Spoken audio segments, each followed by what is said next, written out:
Regular listeners to this show know what I'm trying to do here. I have a very specific plan.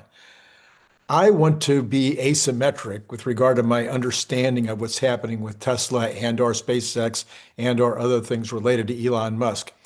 I want to have information arbitrage because I don't have what the big guys have. I don't have the algorithmic setups and hundreds of people trying to figure out what to do on a daily basis. I need to have some advantage over them. And this is what I try to do on this channel is provide all of, well, I want to create it for me. I bring on these guests that know way more about stuff than I do, and I learn from them. I learn and I learn and I learn. I have learned so much from Brian Wang. I've learned so much from Bradford Ferguson. I've learned so much from Nicholas Gibbs and Larry. I mean, it's just amazing. And now Phil Beisel and Kent. I mean, these people each in their own fields are, they have a tremendous amount of background and understanding and knowledge. So I don't know why my numbers aren't huge. I don't, nobody else is doing what I do here. It's zip zero. Everything from how well the market is doing and why, to how is the world economy doing and why, to the events that are impacting the world economy and the US stock market, to what's happening with the other markets, because some of those other markets impact the stock market, to what's happening with things like inflation and housing and all the rest. And then we get into the details specifically about Tesla every single day in detail, 3 times a day. Anyway, pass it on to your friends. Let your friends know about this channel and about the other things that we're doing here. Morgan Stanley says, here's the base case for Tesla. The base case is a $415 price target. Their base case does not treat Tesla as a simple car company. It assigns only $45 a share to the core EV business, forecasting that most of its value comes from future businesses, including software, robotics, energy, and Optimus. Bull case, 826. Sounds like my bull case. This is the version where everything works. Tesla's able to sell far more cars, post stronger margins, and continue building an enormous robotaxi fleet along with growing energy and Optimus businesses. Okay, does anybody believe? I know that there's a lot of dumb people out there, but does anybody believe that Tesla is not going to eventually put robotaxis on the street in volume? I mean, there could be people that believe that, but I don't think, I think that it's going to happen. Hey, it might happen until 2029. I don't know. It looks like it's going to start happening here pretty quick. But whether it's 2029 or whether it's now, it's going to be worth trillions. Does do you know anybody that thinks that Optimus is never going to be useful? There's lots of robots out there that are already slightly useful. But Elon's taking his time. He wants the best humanoid robot ever with huge capabilities at a low price that he can make in the millions, just like making in the millions of the robotaxis. Okay, if you think, oh no, that just never happened. Again, I'll just use the same thing. 2029, 2028, I don't know, maybe. I don't think so, but it might be. But eventually, it's going to be worth trillions. So I try to feel a little bit bad for the folks that have bailed out of Tesla recently. I can't bring myself to feel bad for them. Let me know in the comments below whether you feel bad for them or not. The bear case from Morgan Stanley is $131. This is what happens if everything I just said actually happens, and there's never a robotaxi, and there's never an Optimus, and the energy storage business does not expand. And I guess you'd also have to have semi-truck doesn't expand, and FSD doesn't happen. And FSD doesn't become, $100 a month times millions of cars. And there's never a terafab factory. And I don't know. All right, Wedbush current has a price target of $600. Cantor Fitzgerald is at 510. Stifel has a price target, I'm a Stifel, whatever, at 508. RBC Capital is at 475. Canaccord is at 450. And UBS is at 364. Just a few of the ones that I saw on a particular site today. SpaceX AI stock offering could see a massive uptick on the in the first 3 months of trading. And this is going to maybe be a little complex, a little complicated, but once again, this gives you information arbitrage that, believe me, the average Joe out there, and probably a lot of people on Wall Street and a lot of people in these institutions are not thinking about. You see, only 3.75% of the total shares of SpaceX are going to hit the market on the IPO day. 30% of that is going to go to retail, including high net worth people, friends and family, you and me. The rest, 95 to 97% of the shares of SpaceX stay with Musk, 46%, venture capitalists, 26%, and employees and private holders, 28%. Those will all be subject to the 90 to 180-day lockup. Could be shorter, could be staggered. We don't know how it's going to work, but typically it's a 6-month lockup.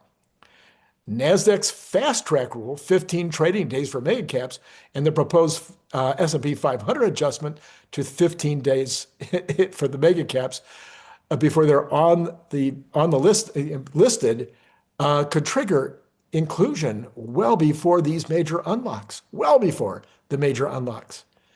So what's going to happen here? Index funds must buy in order to track the benchmarks. We saw that when Tesla went on the S&P years ago, and the stock went to, I think it was 410 at the time, an all-time high. So we have a potential 3 to 4% weight for the S&P 500. SpaceX could be 3 to 4%. That's what they're saying it'll be. And it's about the same on the NASDAQ, around that same thing. So if you've got that kind of a percent on those two exchanges and only a $75 billion float, so you have low supply, inelastic demand, you have the classic squeeze. Now, funds will have to bid aggressively. The retail FOMO will pile in, and daily volume will surge despite the fact that there's restricted shares. The historical inclusion pops, even with low float, show this dynamic works in the buyer's favor initially. Illiquidity turns modest buying into explosive price action. So in other words, we could be opening, let's say, at a valuation of 1.75 trillion. You and I might have an opportunity to buy some of that at the opening bell, at the opening price. And then over the next 2 weeks, 3 weeks, as these funds, these index funds have to buy in, I think the price is probably going to go much higher. In fact, it's hard to even estimate how much it might go up from that initial valuation.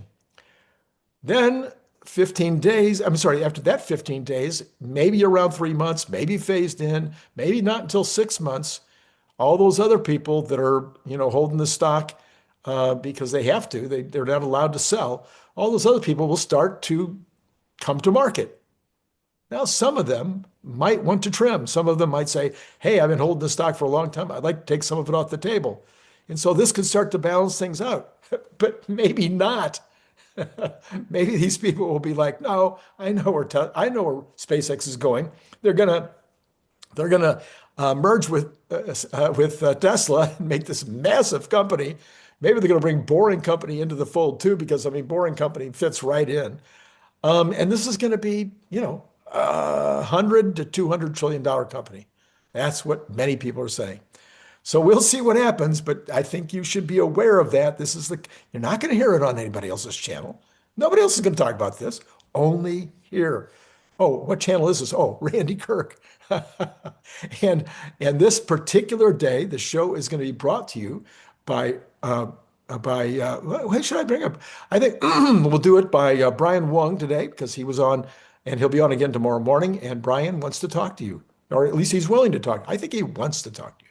He wants to have a one-on-one with you and just talk about the markets and about a bunch of deals, a bunch of things that he's doing that, might be ways that you can make money and not even have to sell anything to make the money. Anyway, and of course I make a little money. He makes money if any of this stuff happens. So, but anyway, down below in the description, you'll find Easy thing. You just click on the link and it takes you to a little form. You fill out the form and then you guys can get a conversation going.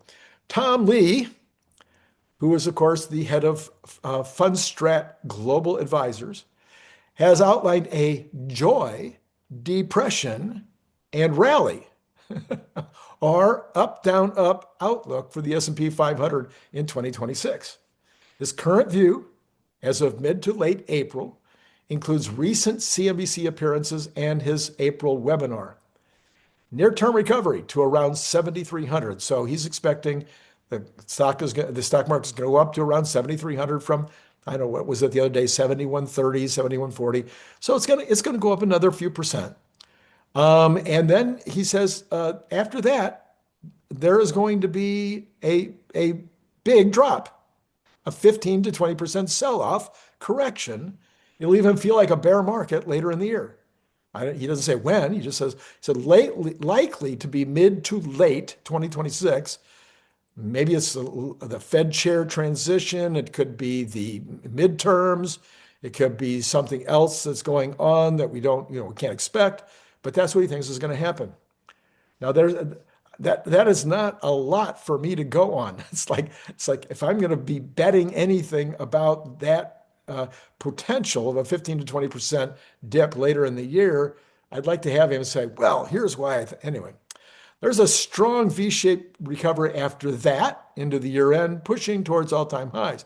Now, the reason there's going to be a strong recovery is because people will think that the Republicans are going to lose the House and the Senate, and then, of course, they're not going to, and that will mean that the stock market goes off to the races again.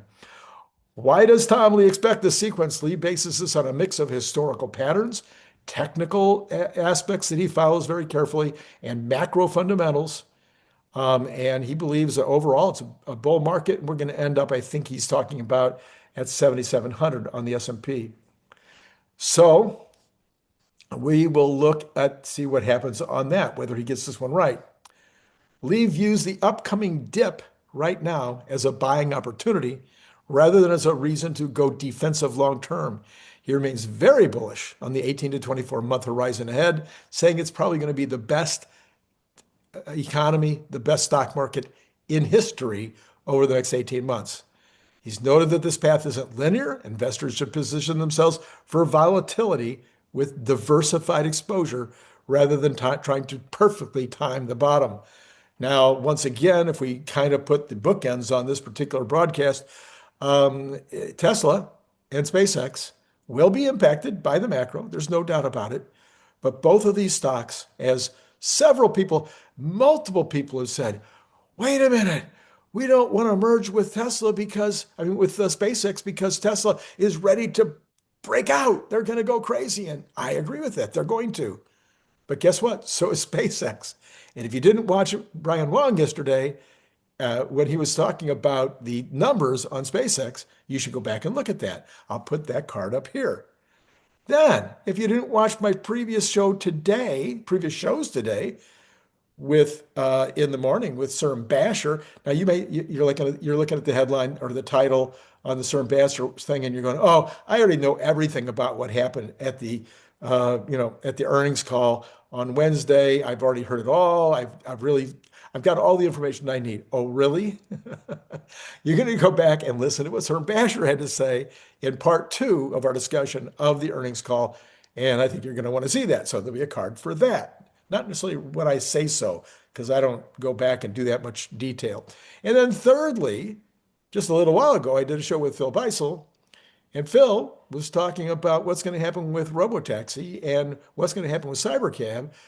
And he was right. Everything that he said, I agreed with, except he's maybe a little more conservative than me. He thinks that maybe we get into 2027 before the real ramp starts. And I'm thinking that the real ramp probably starts October. I think maybe even before that, maybe even September. So I think it's going to be slow at first, and then it's going to be, as Elon said, very fast. And that really fast is probably going to be earlier than most people think. All right, so those are the 3 shows you want to see. All 3 of those are up there. Check it out. See what you're going to see what you can do. I've got Kent Marsh coming on tomorrow. Kent is going to be talking to us about semi-trucks. So you see, we're going to keep mixing it up here. And so Ken will be on at night, and Brian Wang will be on with me in the morning. And what we're going to do is we're going to look at what is going to happen with the cash flow. Nobody else is doing this. What is really going to happen to the cash flow? Is it going to wipe out that 44 billion that's sitting in the bank? Is it going to only be a few billion? What's going to happen to the cash flow? And then what will happen to the cash? That's 2026, which we just heard is going to be negative, but what's going to happen in 2027?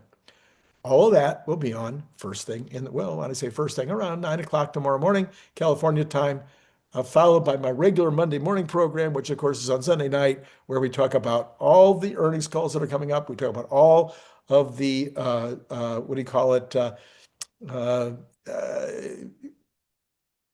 informational kinds of things that come out. The CPI, I think it's the CPE next week, PCE, I mean the PCE next week. A whole bunch of stuff like that, economic reports. We talk about those, what I think is going to happen with those, and then we talk about whatever the news was overnight for Tesla. All right, that's all I got for you right now. It has been great, as always, talking to you.